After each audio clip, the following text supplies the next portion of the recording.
Hi Shopper Freaks, I'm Sam from Cuttable. We're a website that makes ads for Shopify brands. We've raised $10 million to build the future of e-commerce advertising. We make ads for Meta, built by advertising practice that works. Actually, it was built by those guys, Jack and Ant.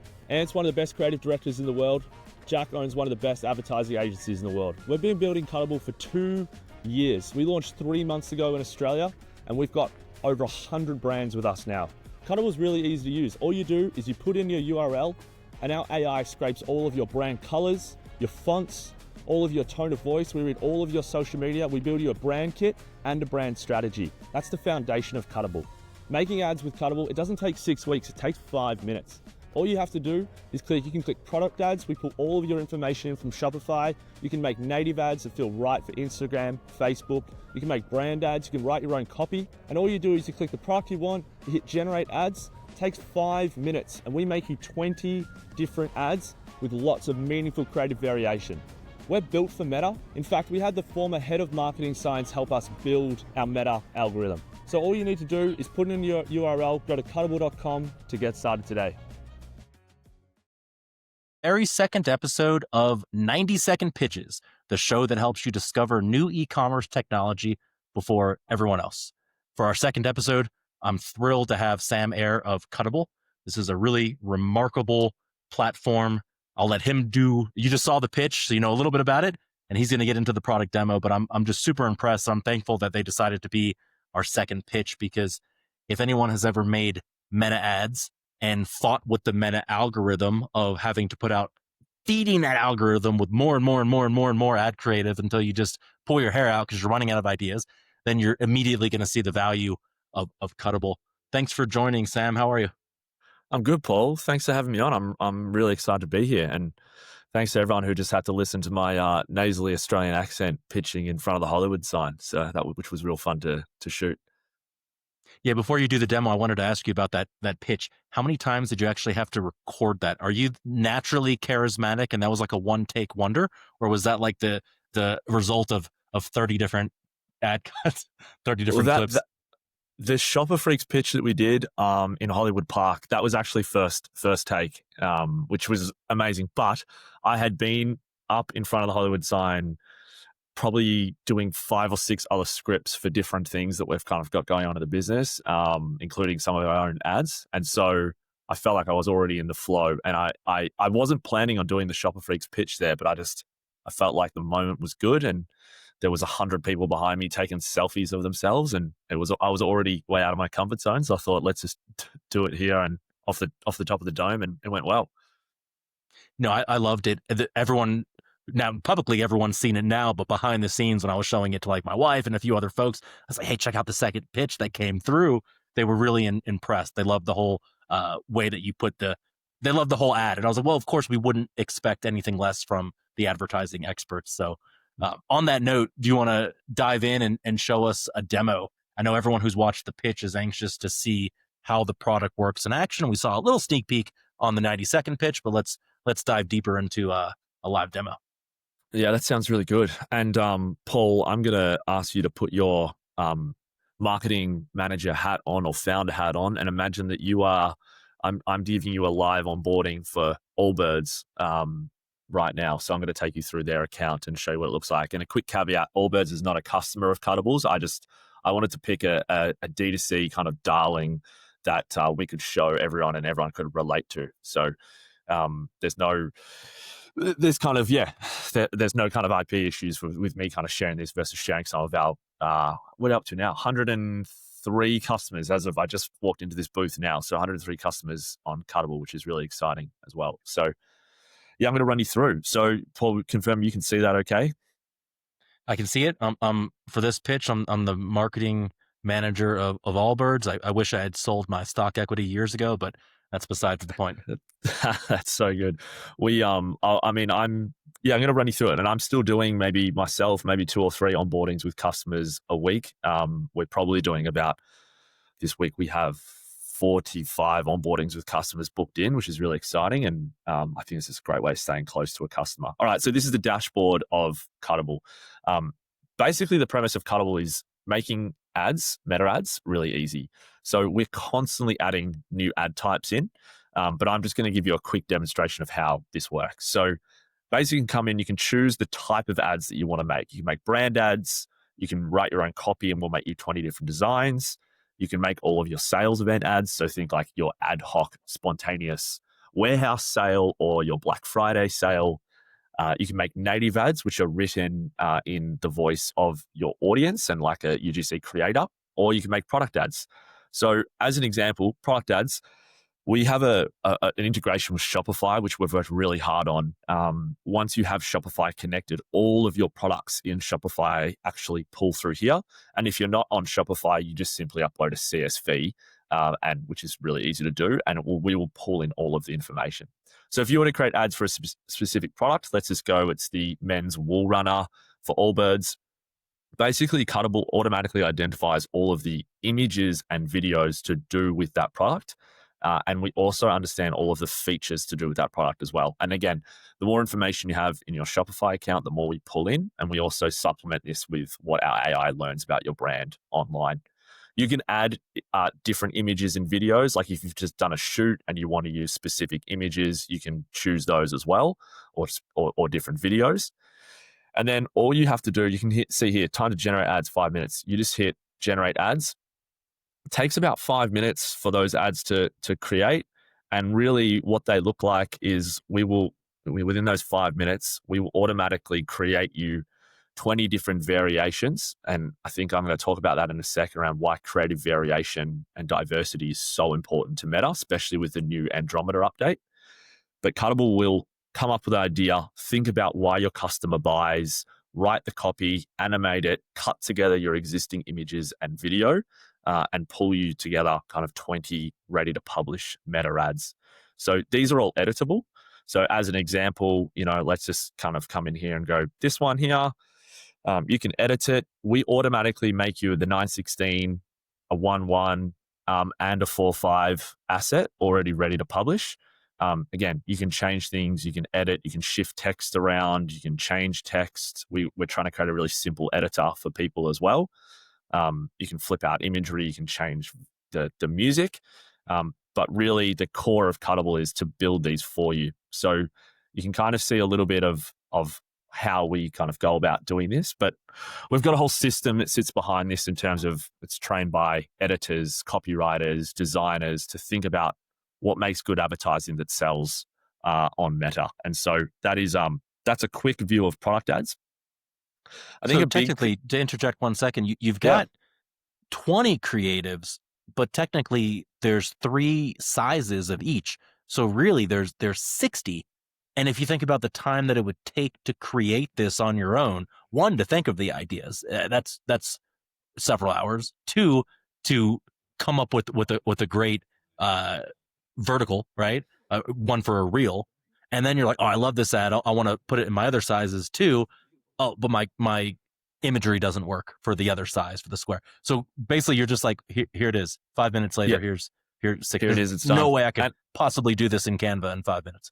And it's actually double that as well, because we produce you a video in 916, 45, and 11, but we also do a static version. So if you download, you can publish straight to Meta, or you can actually just download all of the ads as well. And that will download a zip file for all of your ads, and you get 6 ads per idea we create, 3 statics and 3 video, all in those sizes. So in terms of time saving, it is insane from that point of view. And I think another big thing is just to clarify.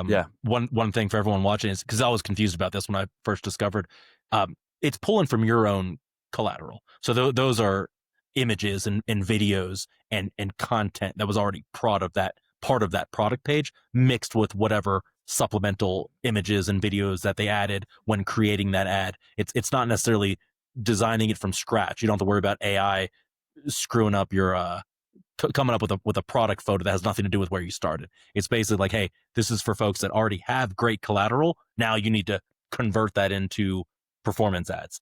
This would take you a long time. Now it's instant, or minutes. Yeah, that's right, Paul. And it comes back to the name of Cuttable. Like, we are here to cut up your existing images, video, your brand into new ads. And we will get to, like, we already have generative capabilities in platform. Like you can, for example, like we've got an edit studio where you can change out background, you can extend images, you can remove product, like different parts of images as well. And we are working on a photo shoot capability where you can place, you know, a product into a whole range of different scenarios without changing that product. And that's launching in the next couple of weeks. But the reason we started with existing images and video is that's a lot of the brands we're working with have a huge supply of that, and we want to help those brands reuse that rather than having to shoot new content all of the time. We found like there's just this graveyard of content that is unused and goes out.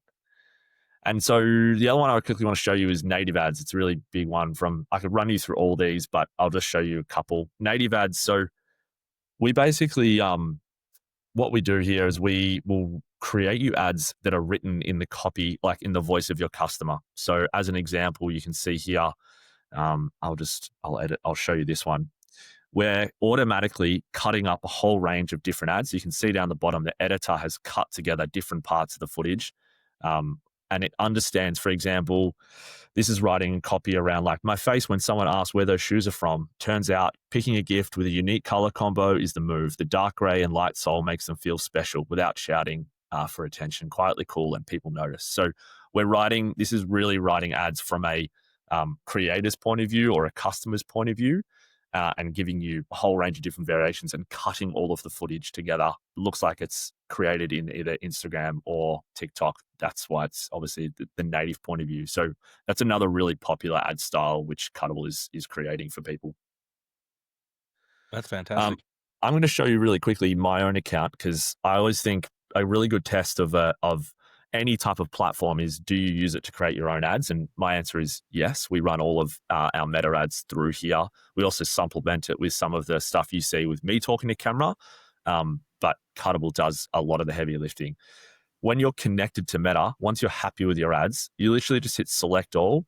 You hit publish to Meta. You can add it to an existing campaign directly in Meta. You can choose your campaign. You can choose your ad set. Then you basically hit continue. And Cuttable will actually write all of your existing, it will write your primary text, headline, description, ad name. I've probably given a little bit here to think about. It's having to do 20 different versions. But you can kind of see in that couple of seconds, it has written all of these different versions. Primary text, headline, it's done the CTR. You can see a preview of timeline ad, Instagram story, reels.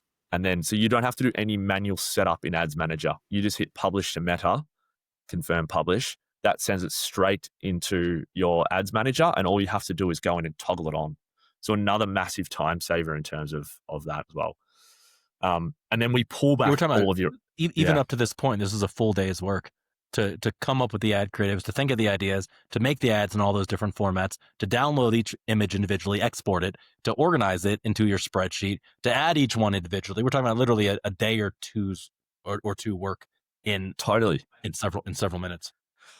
It is really insane when you think of that way. And again, I could keep demoing this for ages, but you go sales ads as well. You can put in your name of your sale, choose your products. You can put in your offer. And again, we will create you 30 different ads for sales events, which will look completely different in each ad, but using the sale offer that you're looking for. So you think about, what's coming up with Thanksgiving Thursday, Black Friday, Small Business Saturday, Cyber Monday, and then holiday season. It's a huge time from a sales point of view. And it's peak season. So we want to help brands do that a lot easier as well. So that is just a quick overview. I think one thing I haven't mentioned is, how do we get all this information about your brand? And when you first start in Cuttable, you basically put in your website and your social channels, and our AI, which is built by Paul Arena. He used to be the head of strategy at Ogilvy and TBWA, huge advertising agencies, has worked with a lot of big brands, e-com brands, you kind of name it. He's built and worked with our engineers to help build this. But we will do a huge scrape on your brand. We'll read forums, reviews, you name it, we will read it. And we pull together who you are, how you speak. So we look at all of your commonly used language to really echo your brand. where you compete is really important. So obviously Allbirds in footwear, why do people buy the brand? And each time we create an ad, we think about a different customer need, because obviously within Meta now and Andromeda, it wants lots of variations that appeal to lots of different people. And then we also come up with all of your audiences. This is all editable, but it just allows a brand to really, get a head start in terms of all of this as well. And that helps train our AI on how to create good ads for your brand. And we also pull It's together a probably brand. pretty Yeah. revealing too about the brand. Like you and I, last time we spoke, we were playing around. I think I gave you one of my client stores and we were experimenting with, but I've never put, like, for example, Shop a Freak's brand through it. And so I wonder what your AI would pull from the web and what persona it would make about me. We don't have to do this. I don't want to do this live anyway. No, I want to do this myself privately, but it would be like, thinks he's funny, makes a lot of weird jokes in his newsletter. I don't know what the internet thinks of me when it scrapes all that. Totally. And I'm always testing new audiences as well, like within my own Cuttable account. Like we'll identify a new audience that starts to inbound about Cuttable, and I'll be like, okay, that's maybe one we should start create more ads around.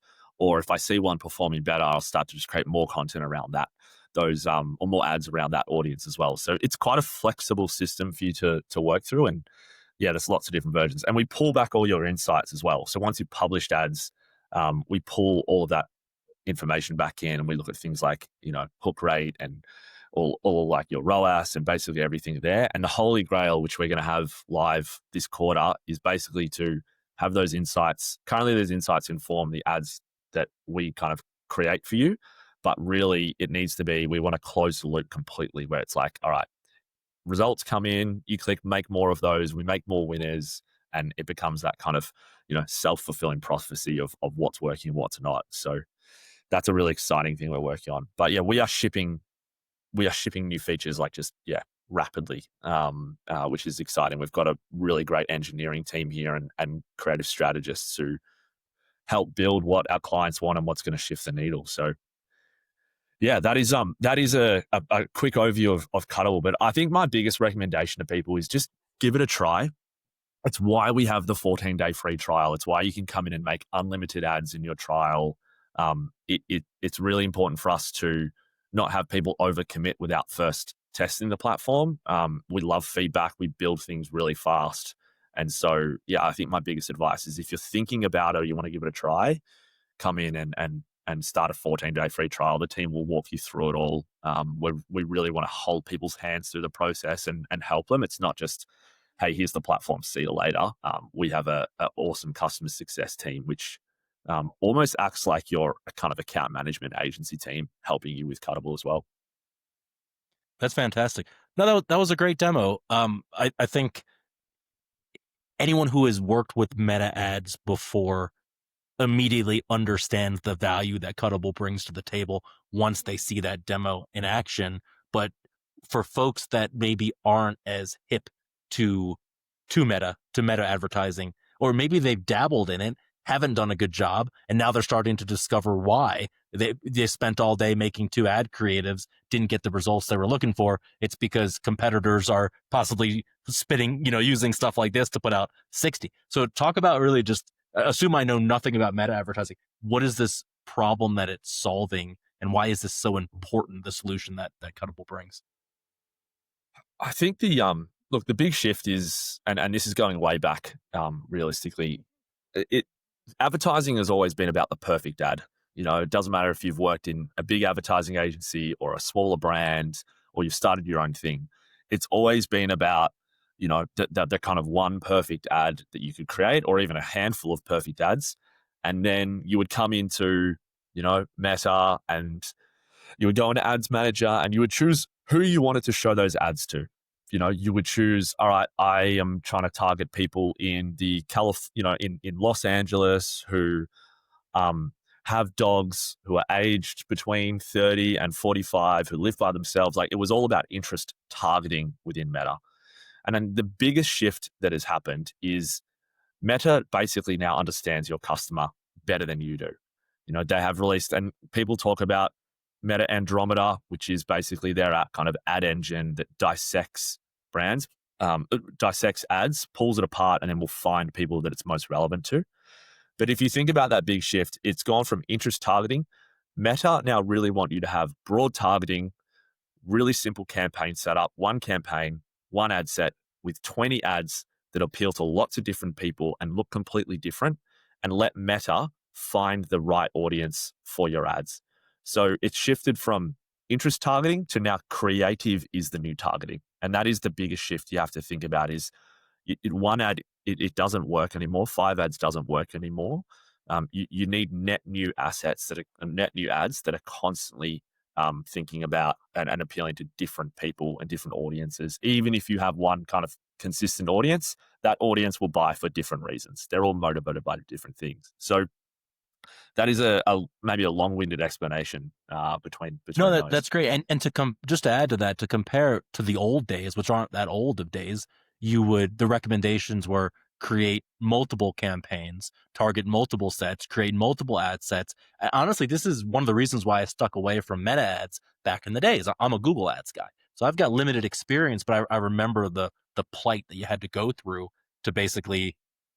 It was overwhelming, and it was like the organization required to do really well at Meta. It was part art, part science, and now I remember when that shift started to happen, and Meta's just like, yeah, we can do it better than you, just because I used to like watch case studies for example, growing the newsletter, and it was like, uh, try the old way, split test against the new way, which is just let Meta do its thing. And that's what that's what every platform wants, right? Meta, TikTok, Google, PMax campaigns, they're all just like, look, we can do it better than you. Just put your money into our black box, right?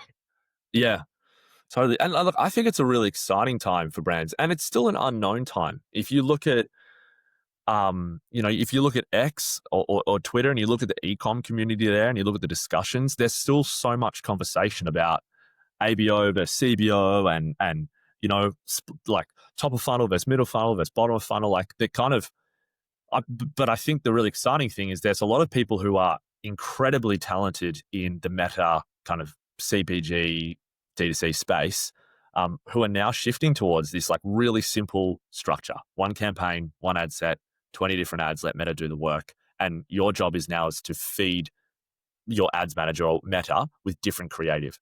And I think that lowers the barrier for a lot of people. You don't have to be an expert in terms of coming in and, being an amazing media buyer. You just need to understand your customer and create great ads to feed that. So I think that the barrier for for running ads on Meta has really lowered. It was already quite low, but I think it's allowing people who might not have that kind of background or expertise to step in. And to be honest, it's allowing those bigger growth teams who, drive so much of their volume and sales through Meta, to focus on creative as opposed to having to constantly be tweaking, campaign setup and campaign structure. So I think it's really exciting for a lot of brands. You mentioned you've used the term great ads, and you used the word perfect ads for the term perfect ads earlier. And what's interesting about that is, in my limited experience, I learned that sometimes the perfect ad is not the one that I would have picked or really the one that I would have created. I've worked with different agencies before, and I remember they come to me with creatives, and part of me was just like, ugh, like this isn't good. This isn't what I want. This isn't what I would have created. But then sometimes they're the winners. And what's really interesting about Cuttable is that number one, you're coming up with ad creative ideas that I never would have thought of in the first place. But number two, within those, you get to quickly experiment with ones that maybe I wouldn't have picked if I had to put hours into creating them myself. I was like, oof, I don't want to put the time and energy. That's a bad idea. And then it turns out potentially that bad idea is your most successful creative. Have you run into that with your clients? Yeah, I've run into it with our clients, and I've run into it with myself. I think the biggest barrier to growth in Meta in a lot of ways is getting out of your own way. And I mean that in the way that you often think that you know what is good and bad in terms of an advertising point of view. But when I talk about great ads are really just what drives whatever objective you're looking to achieve. For us, it's about we're driving leads into Cuttable for a D2C brand. It's obviously from a conversion and sales point of view. If your ad drives that, then that is a good ad in your mind. And it doesn't matter what it looks like. There's this whole movement towards ugly ads and all, we're making platform native ads that people look at and go, they do not look good. The text looks like it's generated out of Instagram. You're recutting UGC content that's like lo-fi. And you know what? They're absolutely crushing. So I think the big thing is just get out of your own way, test more, and find winners and then double down on those. So I think that is exactly what Cuttable has been designed for. So is not to don't judge too hardly. Just test and see what works. You'll be surprised. I used to make videos for my travel company, and I've like literally traveled to other countries before, brought the whole camera setup, had the drone, spent weeks crafting the perfect script, recording the videos, and then the video just flopped. It didn't really get many views or shares beyond the boost that I gave it on Meta. And then there was another time that I was in Asheville visiting my parents, came across this hotel that fosters dogs. And I was like, this is an amazing story. They foster the dog, guests fall in love with the dog, and then they adopt the dog and they foster another dog. It's like this ongoing cycle. I was like, I got to tell this story. So I wrote the script in 5 minutes. I filmed it on my camera, didn't have microphone, didn't have camera, didn't have drone, nothing, just holding my shaky camera. And it was probably my most successful video to date. So you really just don't know. I know that's a video, that's not an ad, but I assume that the principle is the same for either. Good content's good content, whether it's sponsored or not. 100%. And I think that people sometimes might look at the ads that Cuttable is making at the moment and go, I don't think that's right, or my brand works better with these types of, or that's not on my brand guidelines. And I think a lot of the time people are now starting to shift away from, yes, it's important to have things that look on brand, but if you're running conversion, if your number one objective is conversion, it's you're not too worried about the brand side of things. You're worried about what's going to drive the result for you. So I think like trust the system a little bit. And you have to put your faith. You're putting your faith in Cuttable's AI, and you're putting your faith in Meta's AI. So you kind of, it's a new way of thinking in terms of you're not having to create all of that work. You're kind of, creating a lot of versions with Cuttable's AI, and then you're putting them into Meta's AI, and that's doing the work. So you have to kind of take a little bit of a leap of faith in that as well. But even if you take AI out of the equation and you're just talking about running meta campaigns for the first time ever for your brand, and you took the traditional route, which is hiring an agency, which maybe you still are, and the agency is using Cuttable. But the point is, even if like you remove AI from the equation, you still have to put your faith in someone else. And everything you just described, I feel like is what brand owners felt when they hired an agency to come up with his creatives.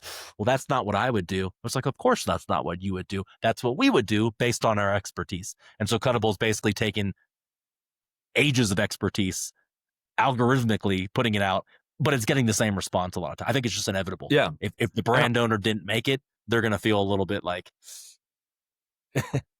And like, honestly, it's a big talking point here in the team all the time about we're not trying to build another editor.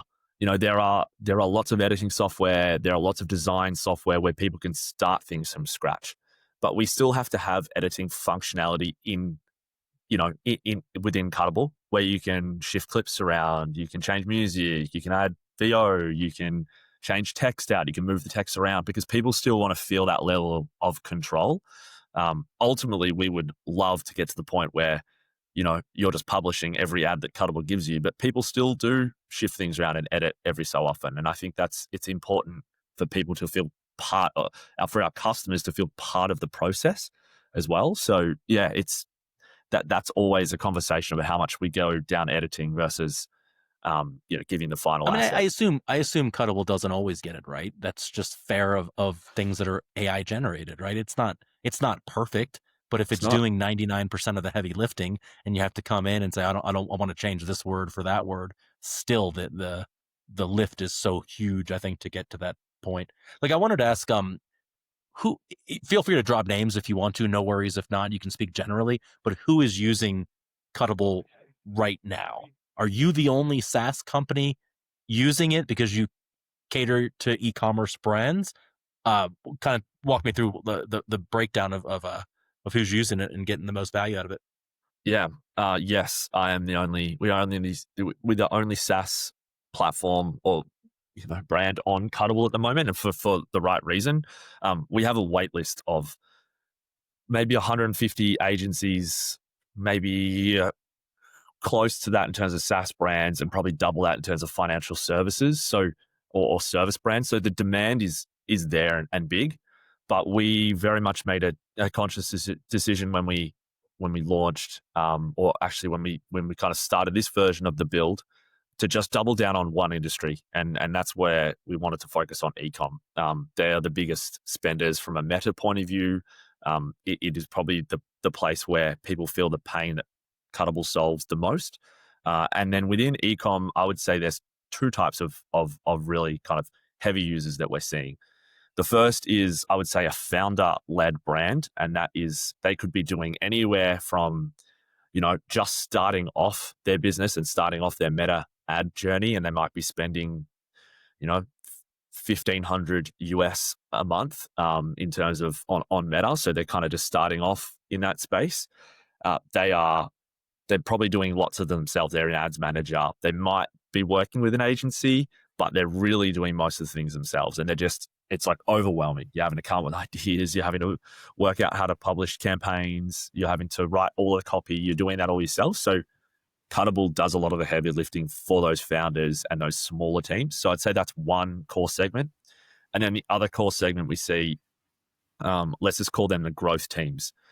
They are usually those larger, I would say, kind of scaled operators, and they are probably in the space of, we have some brands with us who are spending anywhere from 100 US or 50 US through to 2 million US a month. And they already have really heavy existing workflows in terms of how they create ads, but they're still needing more volume. And they're usually using Cuttable for a very specific reason. It might be kind of rounding out all of their sales campaign with more volume. It might be helping them, again, they might have their core product ads, but they need a whole range of others that talk to different features and talk to all of the other products. So I think that's the two teams, is the founder-led smaller brand, and then there's the growth team, who usually have 5-6 marketers, designers, video editors in a team, and they're using Cuttable to supplement their existing workflow. Yeah, I want to get into the story of how the company got started, but kind of leading into that, before we do, what was going to ask you? Do you have you? So it's been out on the market for 3 months, right? You've been developing it for 2 years, but it's been on the market for 3 months. Before we get into the story, I just wanted to ask if during that time that you've been working, and maybe a little bit before with pilot brands, do you have case studies that you share? Is there any example that you can say, hey, they were spending this much a day and getting this many in sales after Cuttable, we did this?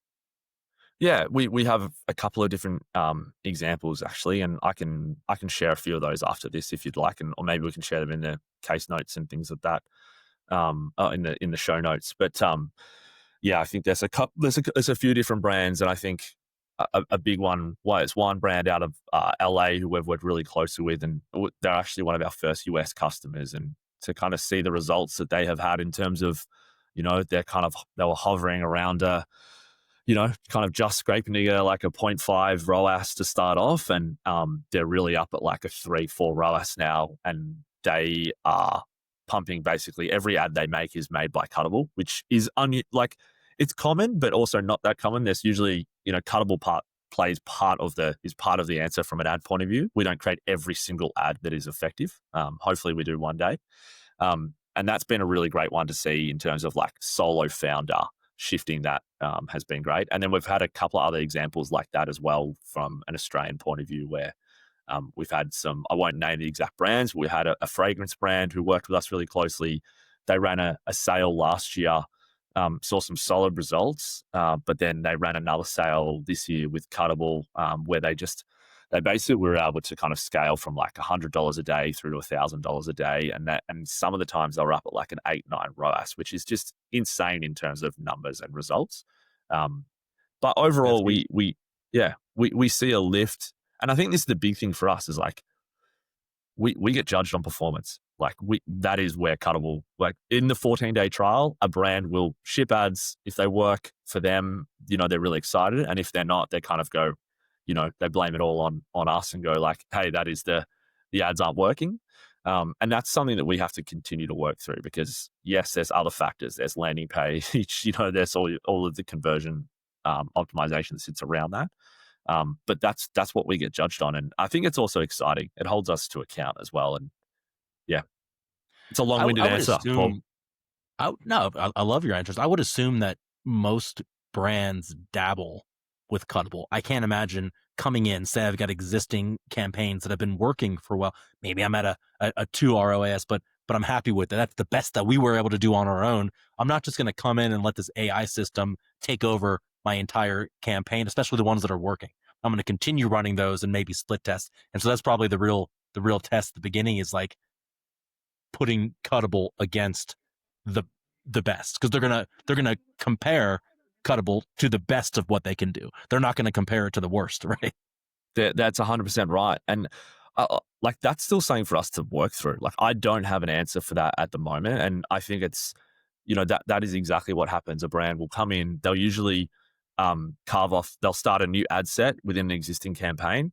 They'll put all of the Cuttable assets into that one ad set, and then they will judge the performance on that versus the other. And I think, we're still kind of working through in our internal team, like how is the best way to shape that? Is it isolating creatives and as well, it's good lessons for us. Like we want to create ads that perform well. And if they're not performing well, and that, I think that separates us from kind of other AI platforms or either other agencies as well. Is it like, we want to be held to account from a performance point of view. It's what we hang our hat on. Talk to me about the story of Cuttable. When did it get started? Why did it get started? Who founded it? You're the marketing manager, and you mentioned that you're employee number 4 or 5. But I know the company story inside and out. So give us some insight into how this all came about.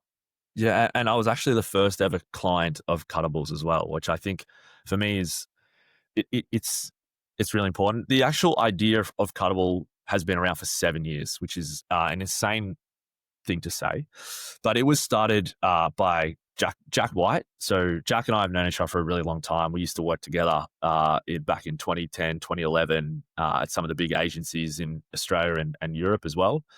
And Jack and I stayed in touch and we went different ways. I kind of went over to, I went client side and did marketing at some really big organizations in Australia.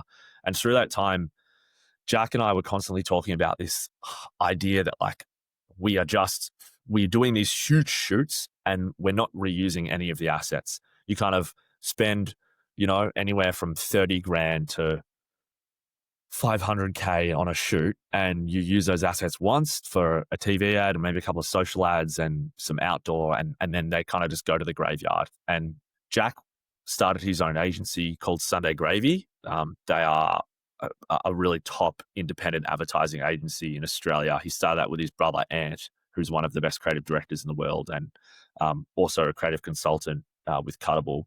And basically, Jack and I were just constantly talking about this idea, and Jack just started experimenting. He brought on an engineer. He had this idea. He was pouring all his own money into it for about 3 or 4 years, building wireframes. And I was at this company called Medibank, which is a huge corporate organization here in Australia. And I also had my own D2C company that I was running as well. And so I was testing this like early prototype with Jack, like giving him user feedback. He would kind of go and build, we would test.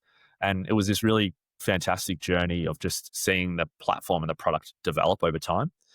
And we kind of kept at that for about 2 years. Jack was, just, he honestly, he was running his agency and he was also doing this. And so then in about 2 years ago, Ed Ring came on board. Ed was also another client of Jack's, and Ed's one of the founders of Cuttable, and he came on board, and he really brought a lot of like contacts to the table and venture capital contacts, and he managed to kind of also just bring a lot of the operations. He's our chief operations officer here at Cuttable now, and he just brought a lot of structure to the team. And he also introduced Sam Kroonenberg. Sam is one of Australia's top tech entrepreneurs. He and his brother Ryan, they built a company called A Cloud Guru, which they sold back in 2021 for US $2 billion to a company called Pluralsight over in the States. He built that company up from his bedroom to a 600-person organization. He learnt to code when he was 13 years old. He's got some incredible stories of he was taken over to Seattle from Perth when he was 19 and worked for Microsoft and built this company and just an amazing tech mind. So he saw what Cuttable was doing, but he saw the gaps in it as well, which was really the engineering side of the business. So he brought his founding tech team from A Cloud Guru over to Cuttable, and it kind of just, we just went to another level. So the first version of Cuttable was really working with large enterprise companies, and we, within a kind of 6 months, we were up at like $1 million ARR from maybe like 10 really big customers, and it was a really exciting time. But we were just finding that all of the interest was coming from ecom SMBs, like the smaller businesses, and it was all coming around the meta space. So we made a decision this time last year. Actually, it was a little bit later. It was probably November, to basically fire all of our existing clients, go to zero revenue, and rebuild the Cuttable platform essentially from scratch. And so we did that. We spent January to June this year just in dev mode, and the team just did an amazing job. We brought on some incredible people.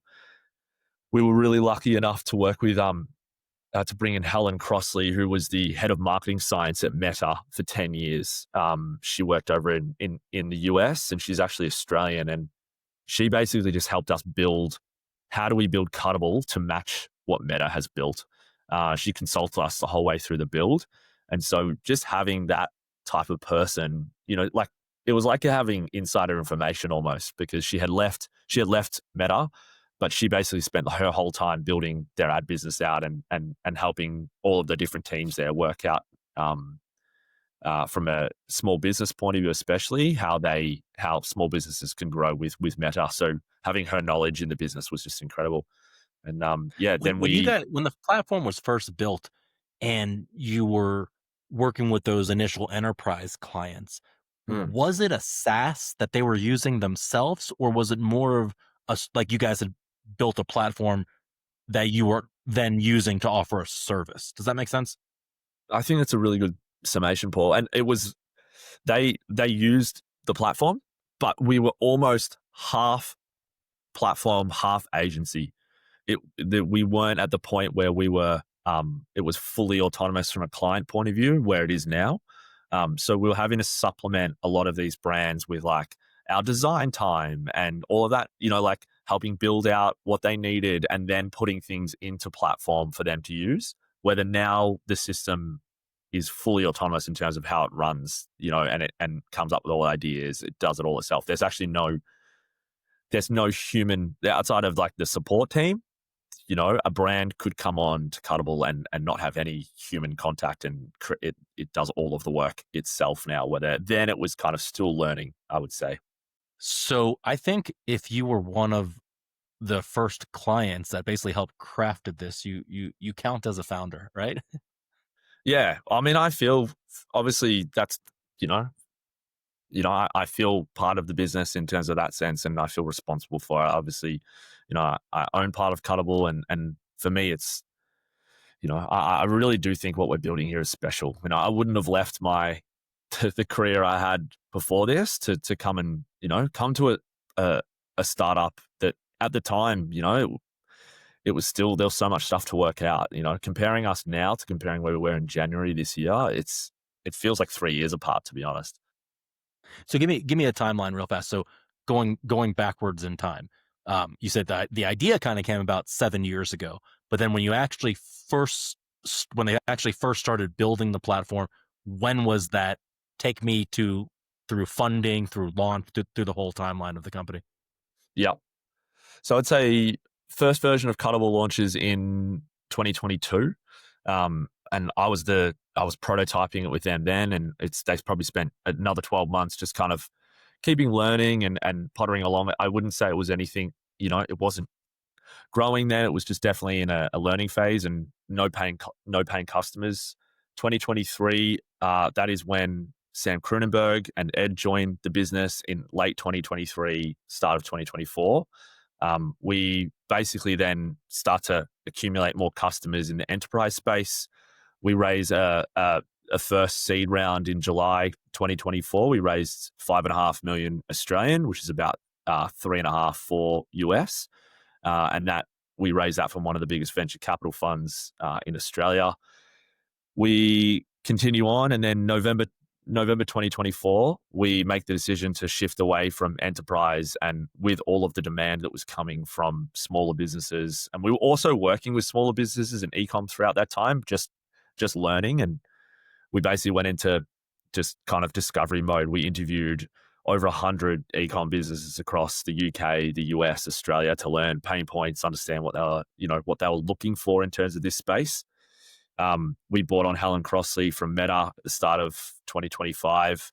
And then we spend 2025 basically building the new version of Cuttable. And then we raise a seed extension, taking our total funding to 10 million Australian, which is the fourth largest seed round in Australian tech history. So something we don't take lightly in terms of, one, the responsibility that comes with that, but two, also the belief in what we're building. We launched the first version to customers in July. We'd been building with about 45 kind of, let's call them alpha or beta customers through that time, where they were using the platform all the way from January to July, giving us feedback. We launched paying customers July, and we basically, 3 weeks ago launched into the US, and we're now at 103 customers across the US and Australia and New Zealand as well. So we're pretty pumped about awesome. The position we're in.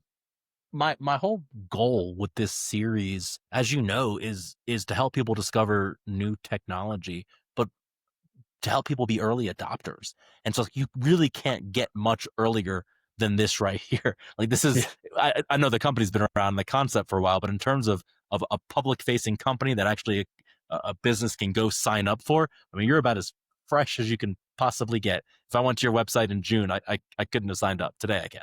Yeah, that is 100% true. And I think one thing that comes along with being an early customer of ours is that you get to talk with our head of product. You get to speak with our engineers. You get to talk with our designers, our copywriters. Like, we take on board feedback. Like, I think the other day I had a great example of a customer just requesting something in our insights section. One of our engineers literally built it that day, shipped it, and showed the customer that afternoon. And they were like, "What do you mean?" I was kind of just saying this would be kind of cool to have. And we're like, no, we built it. And so, like, we are really customer driven in terms of that. It's not just like we've built this platform and then that's a set and forget. Like, it is constantly evolving. So yeah, it's really exciting. I wanted to ask with the investors, you said you did a seed extension. Was it the same investors, or did new investors come on board with the extension too? I think that's also a good part of the story, is that the same investors came on board. So SquarePeg, who is, again, one of they're across Australia and Israel. They're probably Australia's kind of biggest VC fund in this space. There's a few of them, but SquarePeg are right up there. They have led the round both times, supported by another company called Rampersand, who they've just been amazing partners, to be honest. And then this latest round, we also had a company called Previously Unavailable. They have backed some of the biggest tech companies and built some of the biggest tech companies out of New Zealand that are doing some amazing work. They've got Ideally, Tracksuit, and another brand that's just started called Ether. And they've been great to kind of come on. So the partners we have, we're really lucky with. And I think that just kind of shows the belief in the team here that we've built. Because that answers the other question. When you were talking about the big pivot, you guys had revenue coming in. You had built on a lot of people's terms, a successful business. And then you said, we're just going to fire all of our clients and start from scratch because we see this being a bigger opportunity, more scalable. So my first thought was like, well, what do the investors think? It's like, well, obviously they supported the idea because that your extension came after the fact, not before. So Yeah. And I do think that, you know, the problem we're solving now is bigger than the one we were before. It's more scalable. Like we know we can grow fast and bring on more brands and go deep with more brands. And we'll get back to enterprise. You know, like these bigger companies still also have that problem. The thing that holds some of them back is that they have very strict brand guidelines to adhere to. They want things to look a certain way, and the reality is they don't. A lot of those bigger brands at the moment, they don't buy in to, you know, the creative variation and volume that's needed for Meta. Their time is spent elsewhere, and I actually think a lot of these kind of growing D2C ecom brands are going to eat them because they're doing things differently. They move really fast, and so it's also a really exciting space to play in for us. hey, I've got about 10 more minutes of your time, and I wanted to cover two more topics. The first is I just want to ask about the future of the product. You touched on it a little bit during the demo, but I want to dive into it a little bit more now. Um, Maybe the most requested features you've got, or what's on your own roadmap and what people can expect. And then lastly, just because there's a lot of merchants are hopefully watching this, a lot of agencies, people that might use the product, but then I know a lot of other SaaS owners or app developers are probably watching this too because you guys are still getting started, but a bit of an inspiration in terms of what you've grown so far. So I wanted to talk to you a little bit about traction and what's working for you in terms of marketing and finding new customers. So first up, talk to me about the roadmap and the vision. Yeah, I think there's a few kind of core pillars that we're looking at. I think about those three. The one I would say the first is ad types. There are a lot of different ad types from a, you know, ecom point of view that people want us to build into platform, and that is what we're looking at the moment.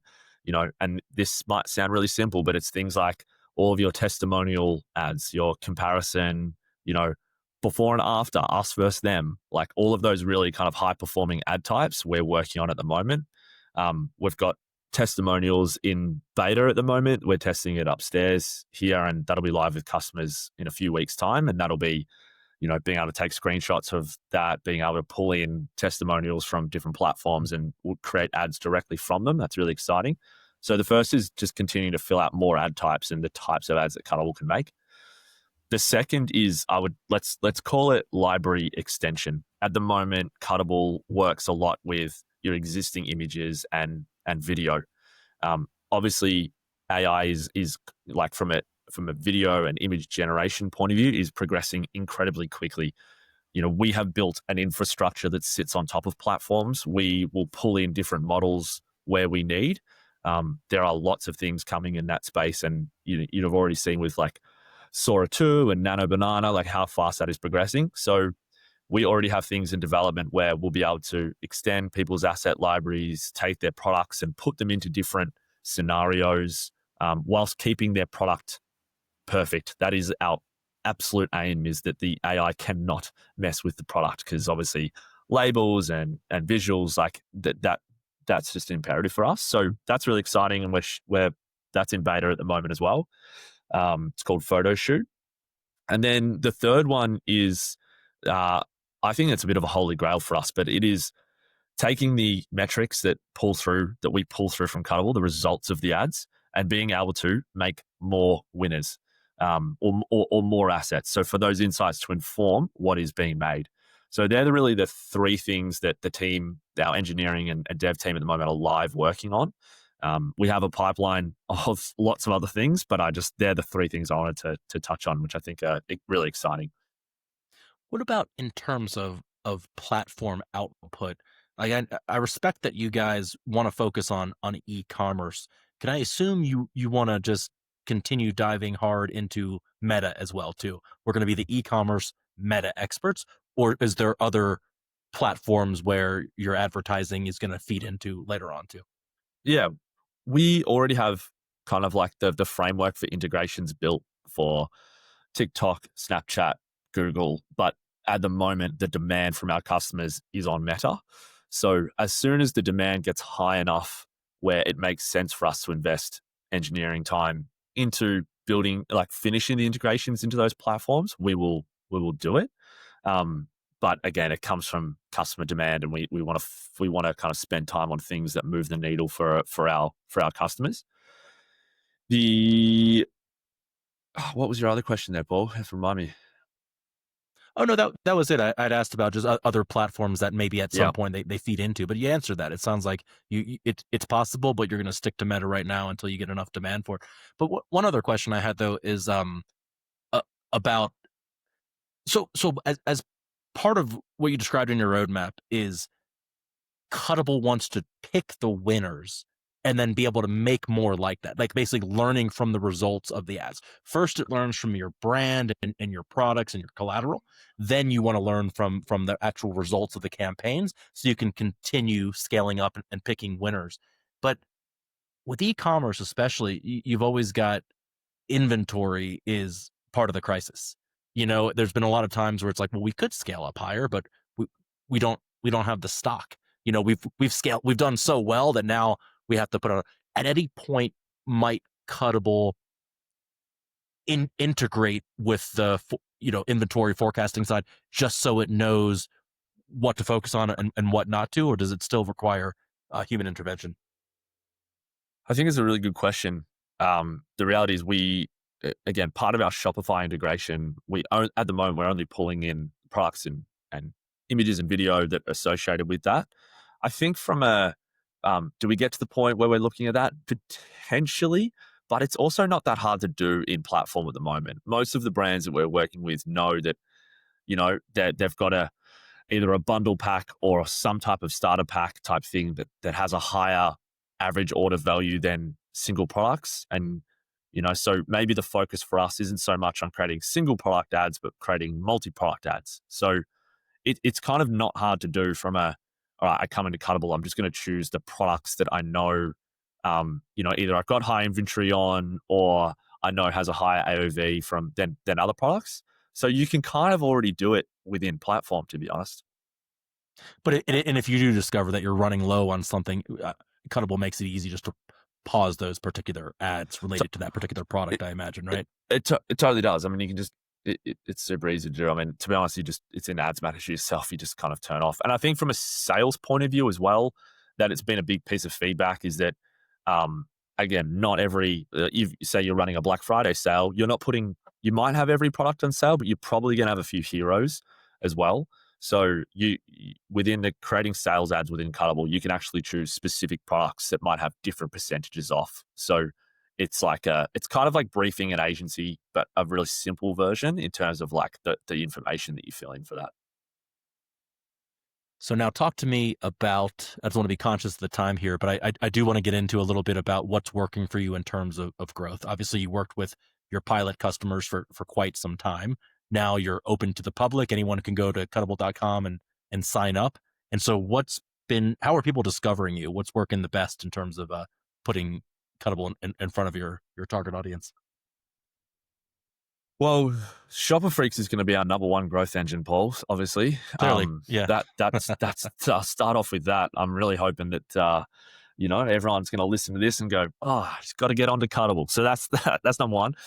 I think, again, I have experimented with so much, and I really wanted to, this quarter ahead for us, peak season is a massive time for the business. Like we want to work with as many brands as possible. We have the capability to work with as many brands as possible.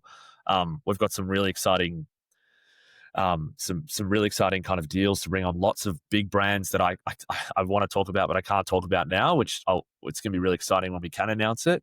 But from an acquisition point of view, I think there's really three things that are working for us. First off is our product has to be good.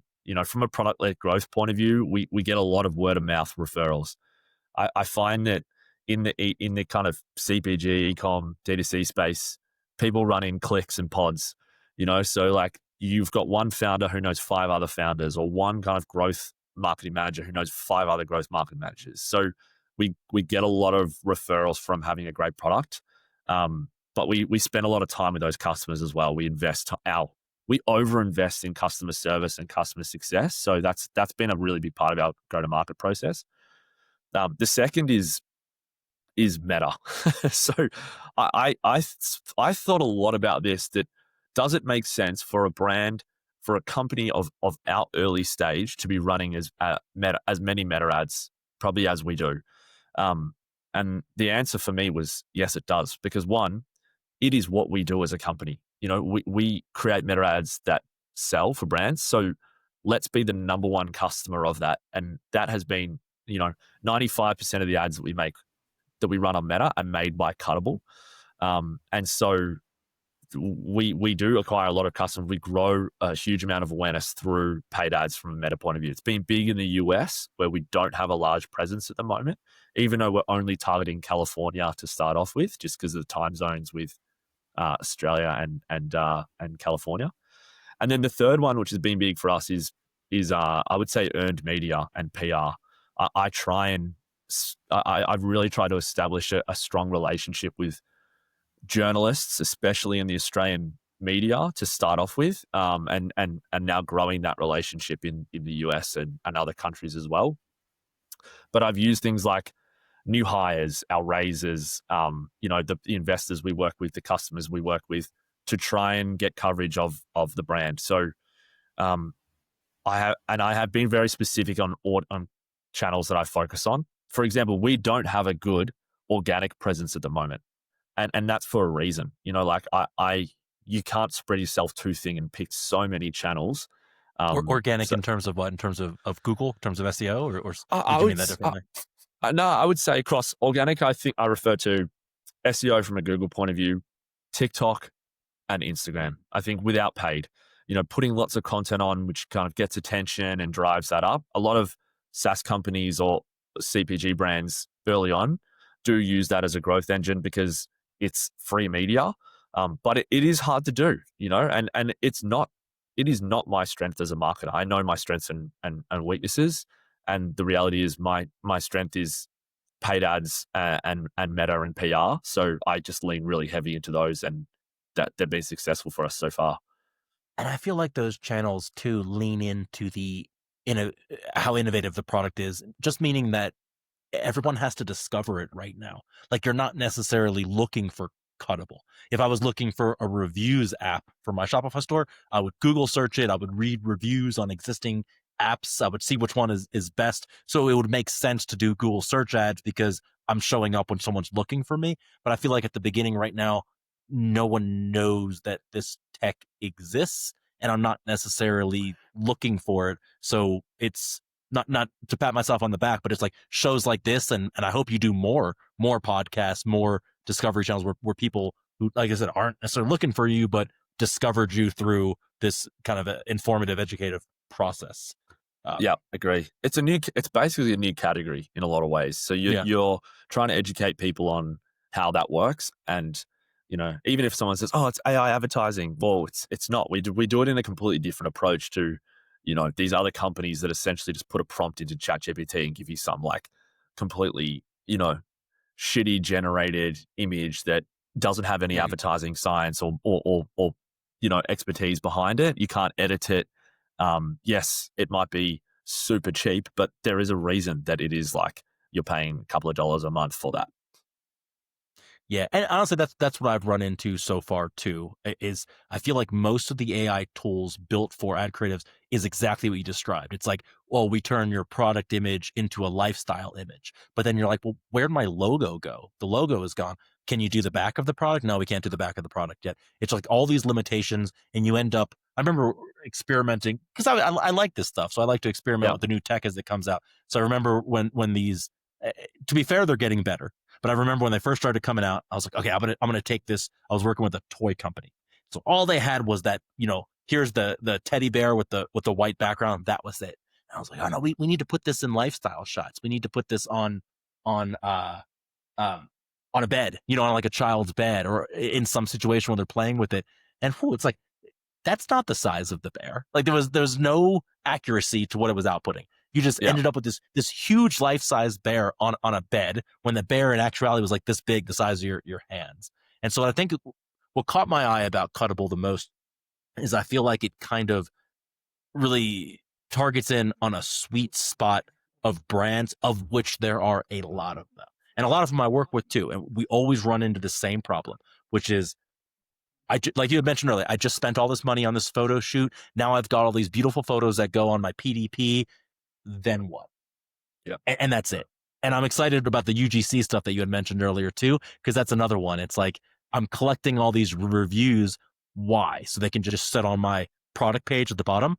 Someone has to get to that page before they can even possibly benefit from those reviews and scroll down. And now you're going to say, so I feel like there's so many brands in this exact scenario, which is we've got way more stuff than we know what to do with it. Mostly because of lack of bandwidth, right? So I'm excited for you guys, and I look forward to trying out Cuttable. I've dabbled with it a little bit, but I haven't onboarded any brand yet. I definitely have at least one brand in my own client roster that I'm going to be using Cuttable. I kind of want to be the second SaaS to ever exist. I guess I'm not technically a SaaS, but I want to get back into ads with Shopper Freaks, and I want to be like literally the second person that's not an e-commerce brand using Cuttable, because I've just not had good experiences on Meta before. And part of it was just how much I spent on ads that there was like 4 of them, and I was totally. Like, I'll make sure the team looks after you, Paul. Don't worry.